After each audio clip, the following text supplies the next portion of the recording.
It begins with books because I'm an English teacher at Eton College and a book lover and collector, and that's been my life for 20 years really.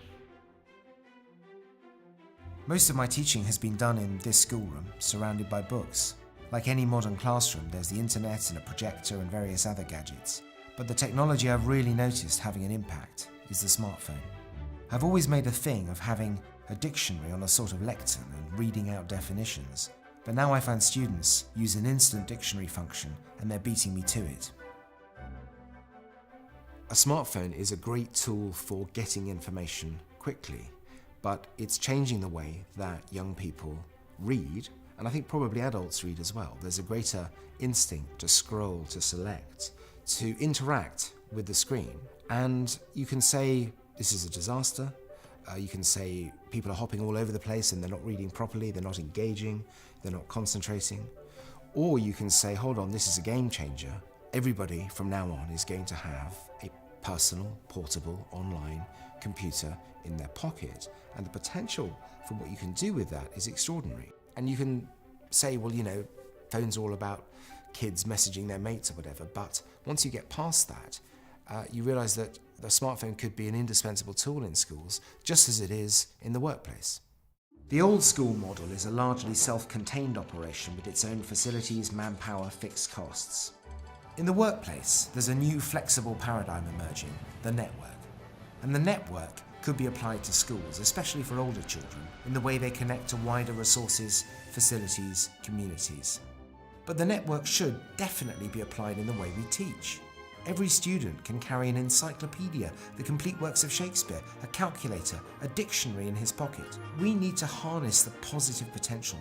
The Scholar 6 argument is that education could become both better and more affordable if we can devise a tool which will do that.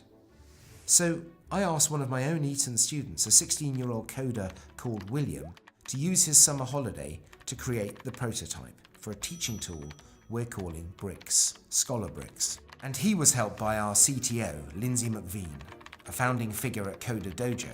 And they were helped by great teachers across the country in top schools, Eton, Dulwich, Wellington, state schools too, like Brockenhurst FE College. And the end result is what we call Bricks.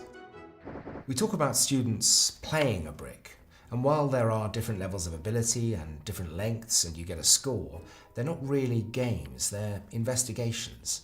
They add a new angle or idea to something that you've been doing in a lesson. And the first thing you need to do is just choose the length of brick you want to play.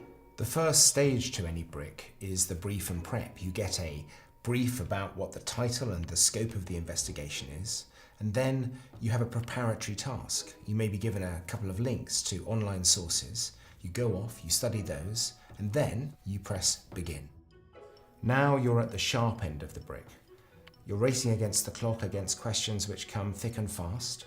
And these questions are testing not the preparatory phase, but your general understanding and reception of new ideas. We call this strategy tests that teach. And the aim is to prepare you for the next phase, where the subject specialist brings together all the ideas and arguments it contains into a sort of elegant, compact thesis. The live review allows you to go back and correct any mistakes you made in your investigation and score more points by doing so. A brick will never tell you what the correct answer is, but it will give you reveals or hints which nudge you that little bit closer.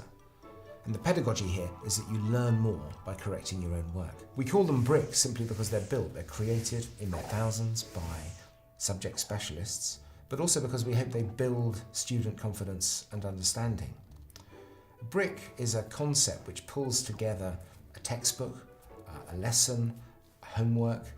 It's a high-quality, coherent unit which marks itself. But of course, the aim here is not to replace the teacher. Excuse me? A brick is never going to replace the teacher. Bricks work best as a blended learning tool, which are chosen and set by the teacher, which the teacher tracks the student's progress on, and where the teacher can revisit tricky bricks in a lesson if necessary. Someone on our team said, "What we're trying to do is build brilliant minds. That's why we've chosen the name Brilder, and at the heart of the Brilder logo are 2 books. And this reflects the process. Bricks create a personalised library, which you can go back to and play again or revise from. So we end where we started, with books.